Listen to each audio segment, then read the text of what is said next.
হরে কৃষ্ণ হরি বল। বৈদিকভাবে কী করে ভগবানকে ভোগ নিবেদন করতে হবে সেটাই দেখাবো।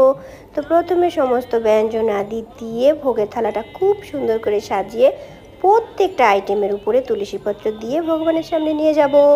তারপরে আমি প্রথমে ভগবানকে আচমন করাবো, তারপরে পঞ্চতত্ত্ব আচমন করাবো, তারপরে গুরুদেবের আচমন করাবো এবং প্রণাম মন্ত্রগুলো ঠিক উল্টো করে বলতে হবে। প্রথমে গুরুদেবের প্রণাম মন্ত্র 3 বার, পঞ্চতত্ত্ব প্রণাম মন্ত্র 3 বার আর বিষ্ণু প্রণাম মন্ত্র 3 বার।